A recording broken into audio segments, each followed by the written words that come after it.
And I would like to dedicate this episode to our one-wheeling hero, Jay Wyatt. Thank you, Jay.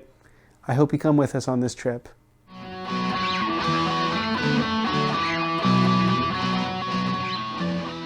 Hello and welcome to Low Budget and Local.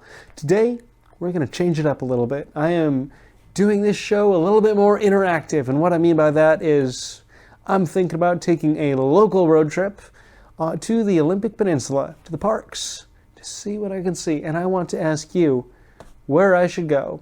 So I've got three options on the table, all of them around Port Angeles, Washington. If you haven't been to Port Angeles, it is well worth the trip. And if you go to Canada, Port Angeles is the place where the co-host stops to pick you up to go.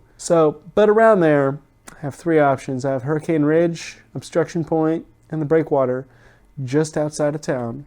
So Hurricane Ridge is a little bit more touristy. There's a resort on top. There's some small day hikes.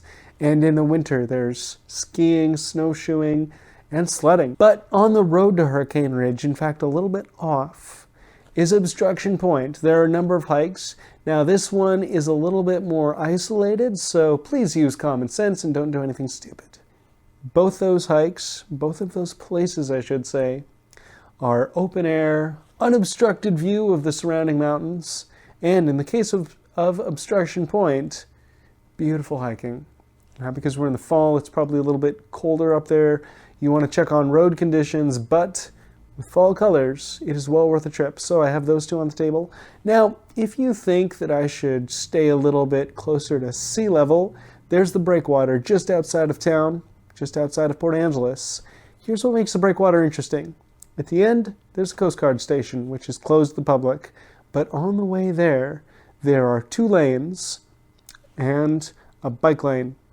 Bike lane is only on one side, but on the other side is a nature preserve, so a beach, and beyond that, you have the Straits leading off to Victoria, BC.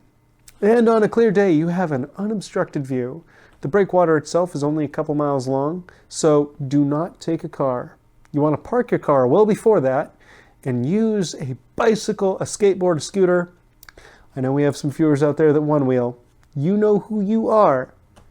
And I would highly recommend going. In fact, who knows? I might drag them with me on this one. So those are my options for where I'd like to go. And I want you to either send in a comment on Facebook, YouTube, or other social media handle and let me know where you think I should go. In the meantime, thank you for stopping by and catching this episode of Low Budget and Local. As always, hit like and subscribe, tell the friends and family, and as always, stay local.